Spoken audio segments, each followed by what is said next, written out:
Here's my E53.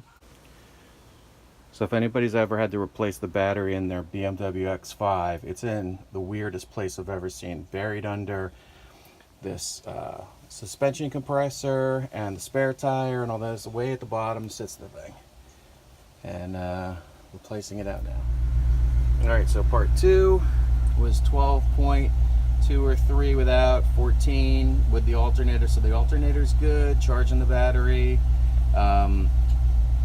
Hopefully everything, I'm going to probably put a battery tender connection on here and just leave it outside because this car sits most of the time.